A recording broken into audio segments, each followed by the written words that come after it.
Good morning, Dan and Amy. Boy, am I getting tired of this season of The Americans. I'm going to have to find a new show. DC Press Corps is going to have to hire a writer other than Aaron Sorkin to entertain me because this Jeff Sessions thing is a big nothing burger, as Ted Cruz called it on Morning Joe yesterday.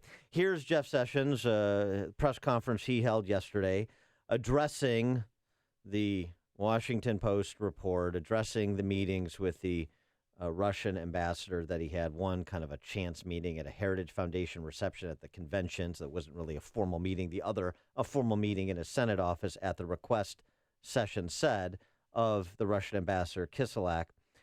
Here's his response to to what he told Al Franken in the confirmation hearing, this exchange between him and Senator Al Franken from Minnesota. He's the guy with the satellite dish on his head, explaining and restating that what he told Al Franken is the truth. My reply to the question of Senator Franken was honest and correct as I understood it at the time. I appreciate that some have taken the view that this was a false comment. That is not my intent. That is not correct. And he explained what his intent was, what his state of mind was when he received the question and provided the answer he provided. I was taken aback a little bit about this brand new information, this allegation that surrogates, and I had been called a surrogate for Donald Trump, had been meeting continuously with Russian officials, and that's what it struck me very hard, and that's what I focused my answer on. And in retrospect, if I should have slowed down and said, but I did meet one Russian official a couple of times, that would be the ambassador. All right, so he concedes he could have been more clear had he been thinking differently at the time. He was thinking how he was thinking in the moment. He was thinking it's a campaign question, and all the question was limited to his role as a Trump campaign supporter. Fairly understandable, but... And he didn't perjure himself. No, I mean, that's why he goes to intent, so there was no willful desire to mislead or to present falsehoods. That's why he's addressing the hysteria about perjury and resigning and So all of this coming from Democrats. He's just going to recuse himself from Trump campaign probes. Any campaign probes from the 2016 election, present or future. Okay. Because of the appearance of impropriety it would present, and that's precisely what he should do. Now, of course, that's not good enough for Democrats, including Senate Majority Leader Pagliacci, who, by the way, when the issue was Loretta Lynch, the incumbent attorney general, back in the end of June of last year, having an inappropriate ex parte meeting with President Clinton, the husband of someone under FBI investigation at the time, there was not only no calls for resignation by Pagliacci, there was no call for recusal from any future prosecution of Hillary Clinton. There was unequivocal support. She's an honorable person. We know that. She has a reputation of being honorable. Our Republican colleagues have said it. She has said nothing was discussed related to the investigation. So you have two choices, to say this didn't matter or she's lying. I think it didn't matter. I don't think she's lying. There you go. For more on this story, we're pleased to be joined by our friend Bret Baier. He is the host of Special Report, Fox News Channel, 5 p.m., Monday through Friday, Chicago time, and the author of the new book, 3 Days in January, about President Dwight D. Eisenhower. Bret, thanks so much for joining us again. Appreciate it. Morning. So where do you think, post-Sessions presser yesterday, this story goes from here? Well, I don't think it ends. I think, there are news organizations now that have invested in this Russia story. I've been told that the Washington Post has 15 reporters on this one story. The New York Times has more. So, I mean, they're digging, and obviously the House and Senate intel committees continue their investigation. I think the key part to remember here is this process stuff, and a lot of people say it's cover-up, but I think it feels more like ham-handedness on dealing with questions. is, one part of it, but the substance, the there of the investigation has yet to be. There's not yet to be anything that is significant.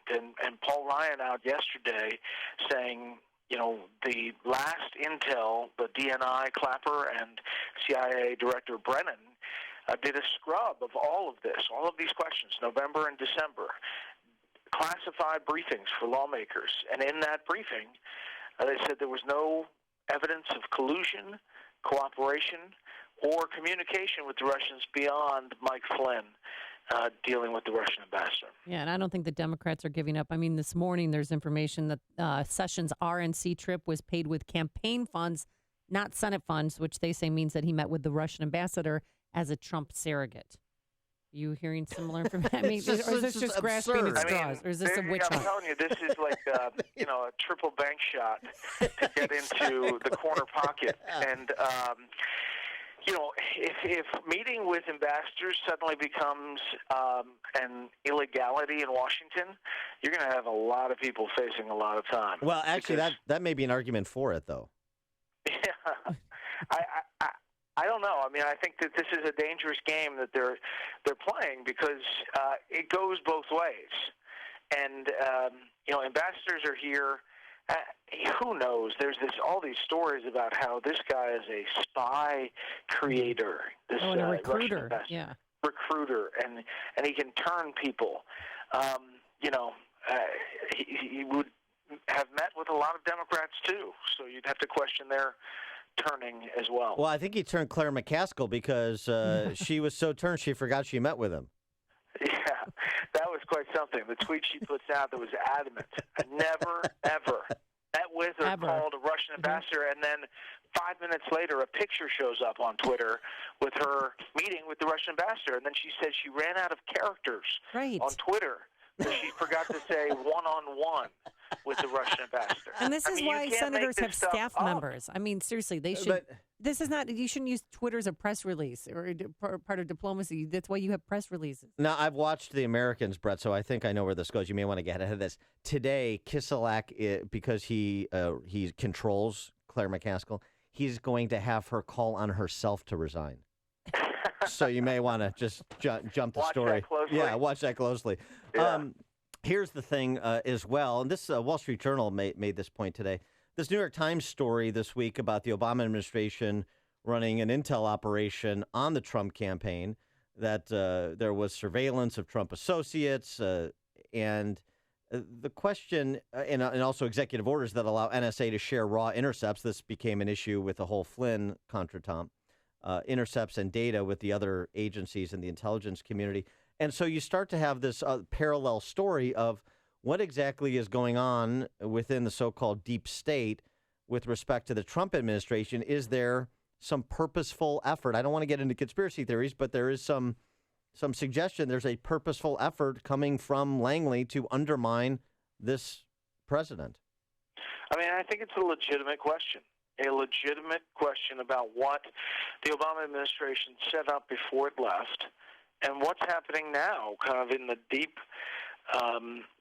insides of both the intelligence community overall and the FBI. And I think that it's a real concern that inside the White House they are very aware of. And, there are clearly efforts to undermine the president and his administration. Is there more to this that we don't know that hasn't come out yet? Maybe. But so far, we have to follow what is out there and what the lawmakers who have been briefed on it have said. Yeah, quite the parting gift. Okay, Bret Baier, I've been chomping at the bit to ask you this question. President Trump had that luncheon on the day that he addressed Congress, and yes. Fed you guys a side of baloney, so to speak, a misdirection play because they wanted to generate positive press coverage of his speech. So they said that he was leaning more on granting millions of illegal immigrants legal status. You were at that luncheon, correct? Yep. Okay. Tell us exactly what happened. Well, I'll tell you. So a lot of it's on background, and but the topic does come up in the conversation, and everyone's eyes perk up, like comprehensive immigration reform, and there are multiple questions, and there is a sense that he's saying the Dreamers are not going to have any issues, and that maybe there would be a path to citizenship for them. He's kind of kicking around a bigger bill. And then right after the lunch, as we're pressing to put more on the record, he gives us this quote. It says, "I think the time is right for immigration reform as long as both sides can compromise." Well, there's no pushback from the White House aides who say that, he came to this and was going to add something in the speech. So he adds a line in the speech, apparently, in which he does a hat tip to immigration reform, but more in the context of merit-based immigration. And so I don't know if it was a misdirection play. I guess it was, but it was clearly pretty detailed in our conversation. Well, I mean, here's a man who hates fake news, and yet he just allegedly created fake news, don't you think? I mean, do you feel lied to or misled? Well, I don't know where it's going to go. I mean, I don't know what the decision is going to be on the Dreamers, and I think that you might be surprised where this administration ends up. Now, is he going to do full Gang of 8 immigration reform? No. And I don't think anybody thought that. But I do think that there's going to be some evolution to this president's thoughts on a number of things, including entitlement reform. He says that he's not touching entitlement reform. Well, you talk to the people that he's talking to, and they say, well, right, he's not going to touch entitlement reform now or for anybody who's going to retire in the near future, but long-term entitlement reform for our age and younger is something that's definitely on the table. So it's in the semantics. Yeah.